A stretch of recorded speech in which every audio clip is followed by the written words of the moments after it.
This is the Superpowered Mind podcast for inquiring individuals who are tired of the struggle for peace, happiness, and clarity. I'm Claire Diamond, ready to help you explore the principles of the mind, the self, and reality to unlock ultimate mental freedom. This podcast is the one to listen to if you're ready to experience the capabilities of the superpowered mind. Hi, everybody. Welcome to this month's episode. And we're looking at what is it that people should expect to see differently, what should change as a result of this exploration. We've won a couple of awards recently, last year and this year, and it's because we've started to measure, really get quite quantifiable, quite accountable for what changes through the courses, through the reset program. And there's three areas that I would expect to change. And if these aren't changing, then there's a block, there's an obstacle, generally I would say there's a fear, more than anything, a fear of what it means for the mind to go really deeply into what is true. And so I thought today we could look at what those three areas are. The first, which is really counterintuitive, and it's often the opposite of what people joining a course, reading a book, listening to a podcast want to have happen. Because most of us, me included, the driving motivation, the absolute focus of the mind is on, I want to be happy. I want to be peaceful. I want to be at ease in myself. I want to know that everything's okay, that I'm a good person. I want my mind to be calm and still.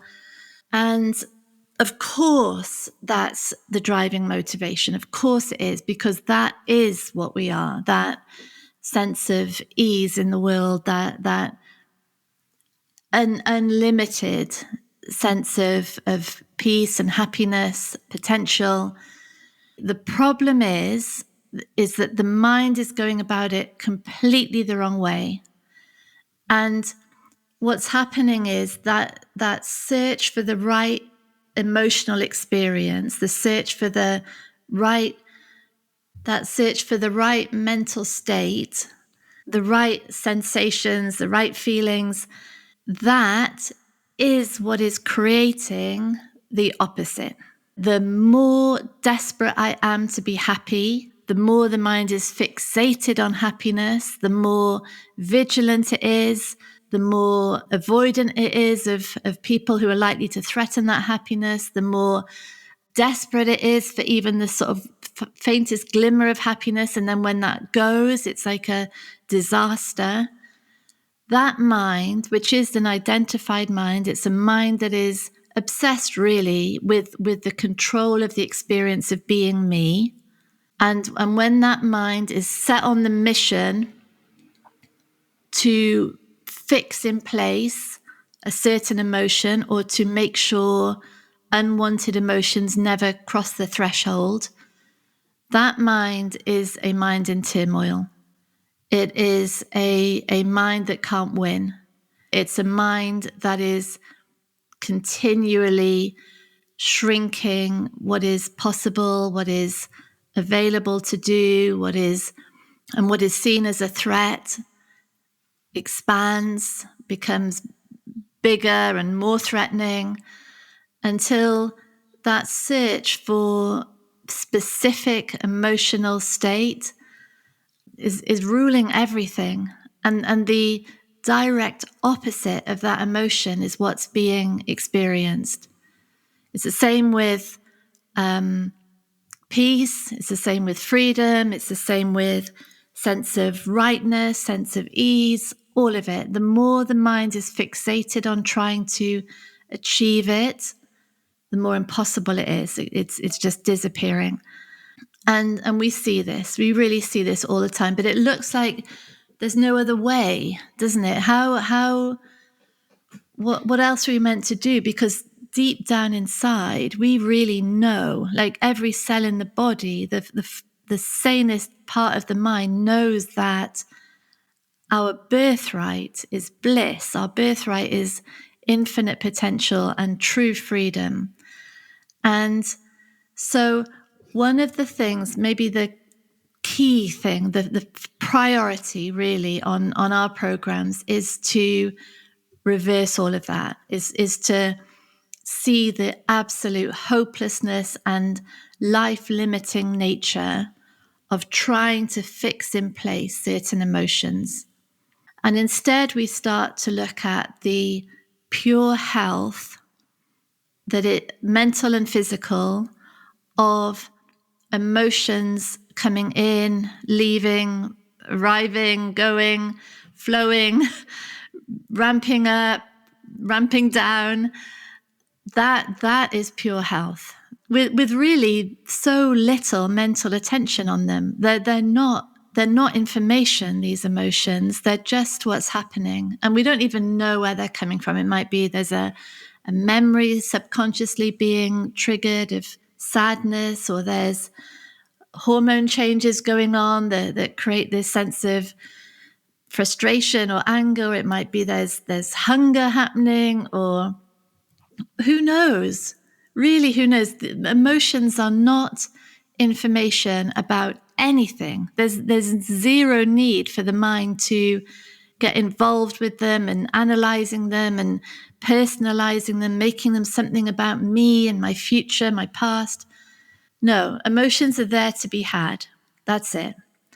And they will be had, because the more the mind is invited to explore what is really true, and the more that it can start to go deeper into the world, knowing that there will be things that confront the identity, that bring up maybe a sense of shame or insecurity. We might take on an invitation that initially is terrifying, moving into the direction in which the emotions we don't want are possibly going to be triggered is the healthiest, most powerful, sanest, most illuminating, most clarifying act we can do. Because in that process, the mind is literally seeing that shift from what it created. So say there's an invitation to go to an event, and it's really frightening. We might not know anybody. We might feel that we're going to be very exposed. We'll be lost. We'll be alone. We might be embarrassed. We think, oh, people are going to laugh at us. We're going to be humiliated. And because of the emotional tension around all of that, we say, okay, thank you, I'll go. And we get there. And now the mind is in reality. Now it's forced to be in reality, because the emotions are no longer the gatekeeper to any of these events. They're actually the door opener. They're saying, okay, let's try this out. And so the mind now, because of this increasing emotional capacity, is able to shift from its own projection, its imagination, its horror, really, of what this thing was going to be. And all of that is coming from belief systems, from past experiences, which are creating these, this subconscious version is continually maintaining the experience of being in this past believed prison, really, like locked in. This is what I am. This is what other people are. This is what they think of me. This is what this event is. A lock-in, completely locked in. And if the event is avoided because of the high emotions, none of that gets a chance to be looked at. None of it is available to be seen through for the belief system it really is. But when the emotional tension is saying, okay, let's see what's really going on here. Let's see what is actually at stake, to see what the real issue is. Off we go to the event, and it's nothing like the imagination. It can't be, because the imagination is never the future. It's only the past, isn't it? It's a projection from the past. It's not reality. And so now there we are in this event, maybe feeling all the fear, the shame, the insecurity. It's fine. And the mind is engaged in what's happening. And even more powerfully then, if the mind is engaged in a couple of achievable wants, I want to go to this event and I want to speak to 2 people that I've never met before. So we go over to the drinks table and we introduce ourselves to the person that's there. Bam, one half of the one already achieved. And all of this is drawing the mind into reality. It's so powerful. We cannot underestimate how powerful this is. And we can't underestimate how much initially it's not wanted. So many people join my programs, and then to have these emotions ramping up just seems like the opposite of what they want. But truly, that is mental and physical health, to move in that direction.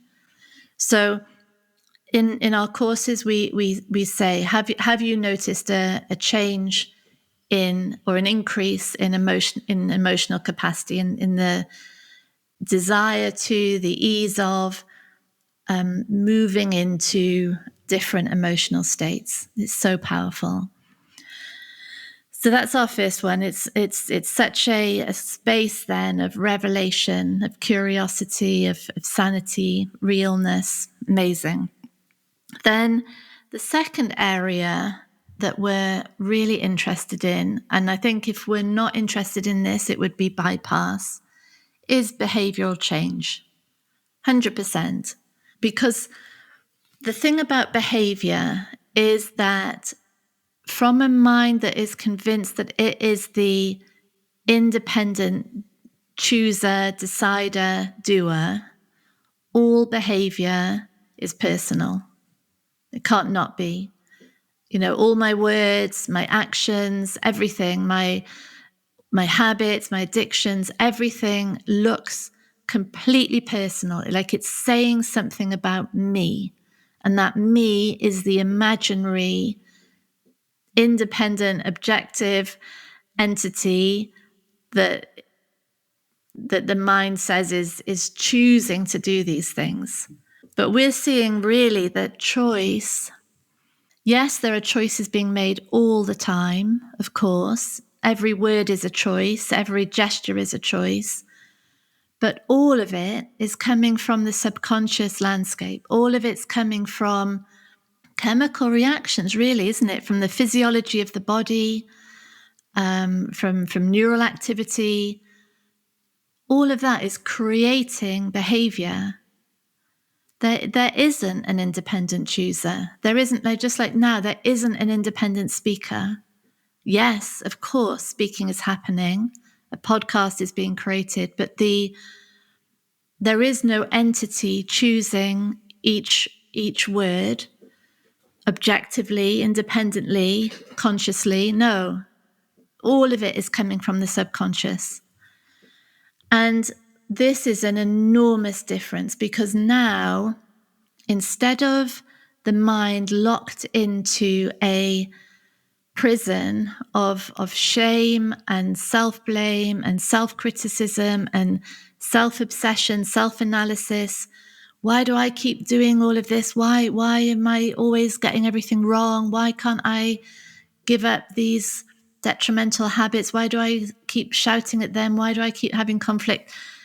Instead of that, instead of all of it being personal, what happens is that behavior, all it is now, is a revelation. It's an external revelation of what is going on internally and invisibly.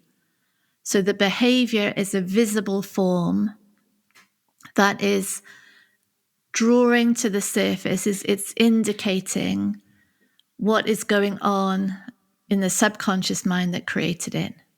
And that changes everything now. there can't be shame, because there is no entity that is choosing. There's just behavior happening.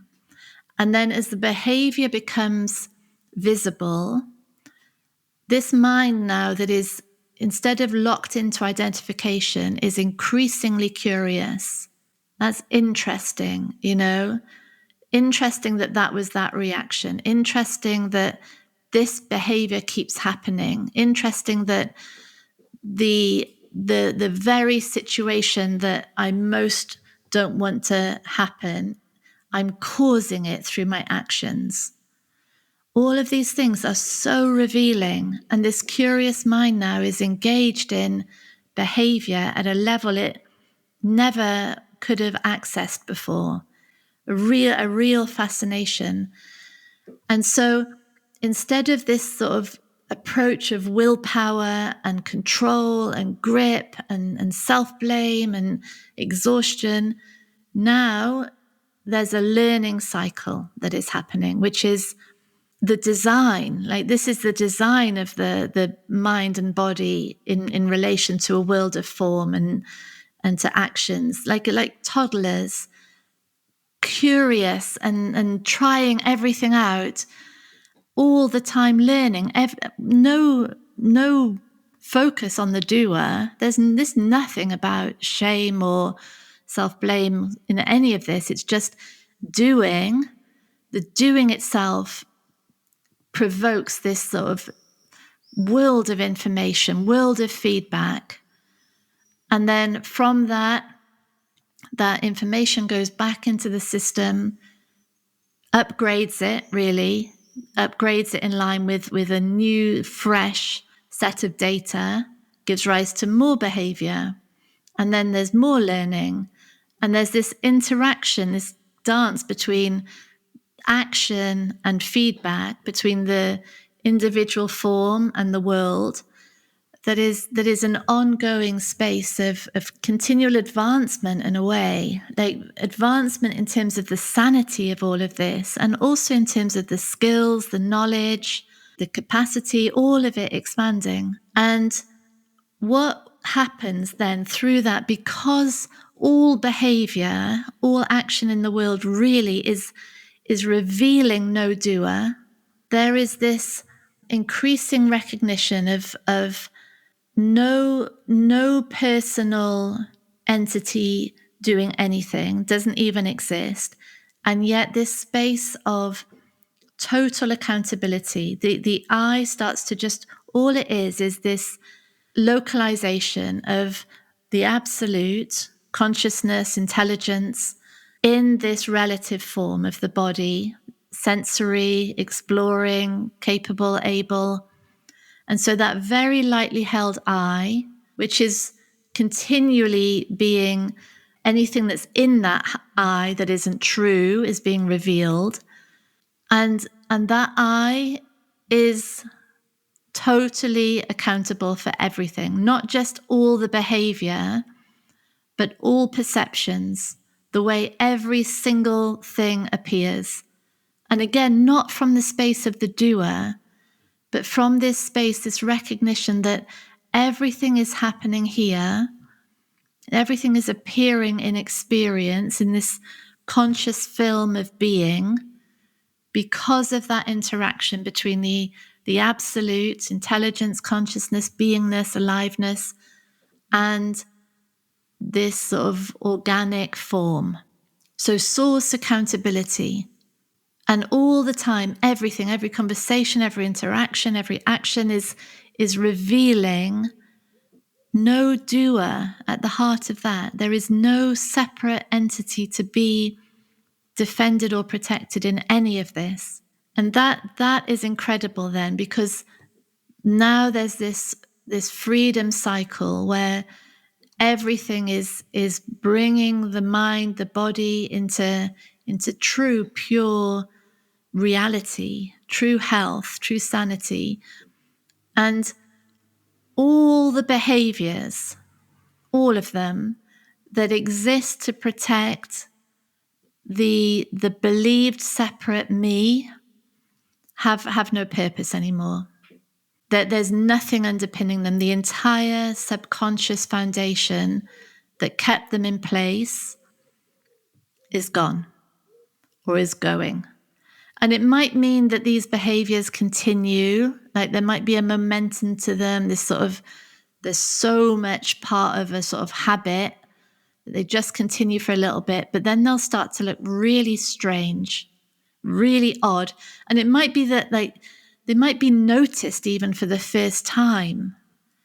And it often as well, this is why people feel like, well, I'm not making any progress here. These behaviors are terrible, but they might not even have been noticed before. If we take the example of, say, I'm shouting at my children, from a mind that is highly identified, that is locked into separation, that is struggling day in, day out with its own projections, like trying to survive in this reality in which everything is under threat. Shouting at my kids might be the last thing the mind is even noticing in that chaotic world.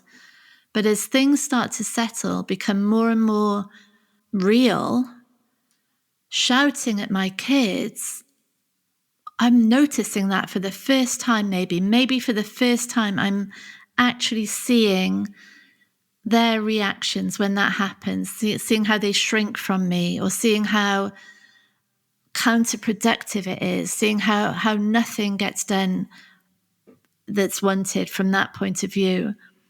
And this now might feel awful. And with good reason, it feels awful.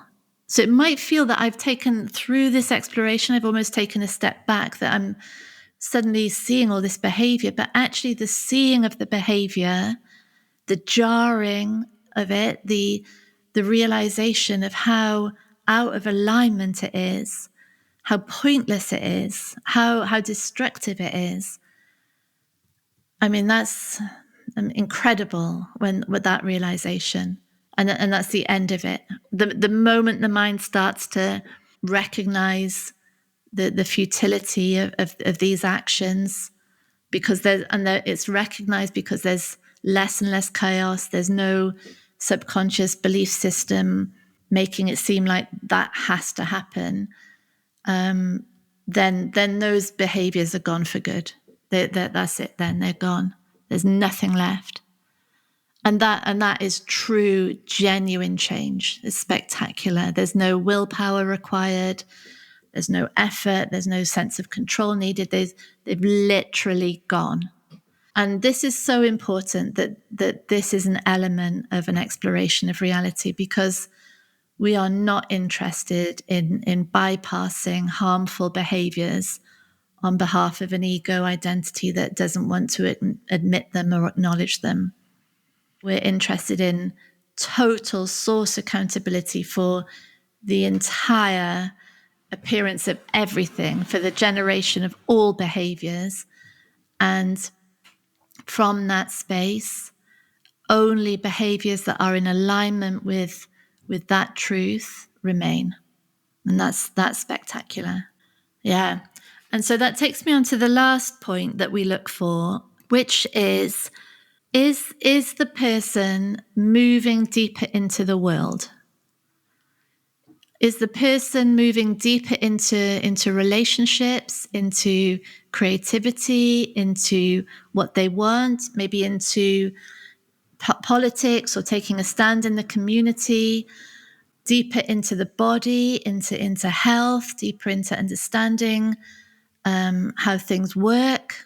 Is that happening? Because this exploration is not an ivory tower. It's not where the ego can hang out. It's really not. It's where the ego is continually confronted by a mind that has no option really other than to say what is wanted and to follow that thread of what's wanted all the way, right through until it happens. And that, I see, really is the way that this exploration eliminates spiritual bypass. Because that focus on wants What do I want? What do I want for this body, for this family, for this marriage, for this job, for this writing, for this podcast, for this neighborhood, for this community, for this country, for this world? What do I want? That mind moving through along that thread will be confronted. Every single element of the sort of protection around the identity, all of the unachievable wants are going to be drawn to the surface for sure. Every action that we take, every request that we make of anyone, of everything we say, will be the space in which simultaneously anything that's not true will be confronted, and in which the mind is learning. It's learning about other people, about nature and money and computers, or, whatever it is, whatever's necessary along the way, learning is happening. And eventually what is recognized, I think, is that every single moment is the moment in which there is simultaneously a mind increasingly coming into the reality of what I am. Everything that is obscuring that truth is being revealed for what it is and is being shown to have no basis, and it's on its way out. And so everything is revealing what I am is the absolute. I am consciousness, I am intelligence, I am aliveness, in operating or exploring, moving around the world in a sensory relative form. And each moment is revealing that, and at the same time, it is revealing about the world of form itself. And through that, the whole system, the whole body-mind system, everything is entering this space of infinite potential, really, or magical reality, as we call it, where there's nothing that can't be created. There's nothing that can't be changed. There is nothing that can't be asked for. There is infinite creativity, infinite problem-solving capacity, all of it available, and all of it orientating around the true superpower of each individual, the unique collection of skills and talents and preferences and ideas and creativity, completely unique, created genetically and from experience, which is now fully liberated in the world. And there's that sense of flow, which is simply intelligence operating within a world of form, in that feedback loop of creation, feedback, learning, over and over and over and over again. And that's it. There's nothing else, really. That's all that life in form is. And when I say all, what I mean is that is our birthright. It is the miracle of existence. It is the spectacular marvel of what it means to be alive and engaged as pure intelligence, learning, loving, pure love in action. It's our birthright, and it is the true bliss of human existence to be operating at that level of complete truth, that level of what is really going on here. And and it's only possible through that mind continually moving deeper and deeper into the world. Yeah, so I'll leave it there with those 3 points. Please feel free to message me, claire@clairediamond.com, if you'd like to talk about any of them in more detail. And so much love to you. Bye. Thank you for listening to Superpowered Mind with me, Claire Diamond. If you want extra support in the exploration of your mind, download our exclusive subliminal recording, especially for podcast listeners, on bit.ly/podcast subliminal.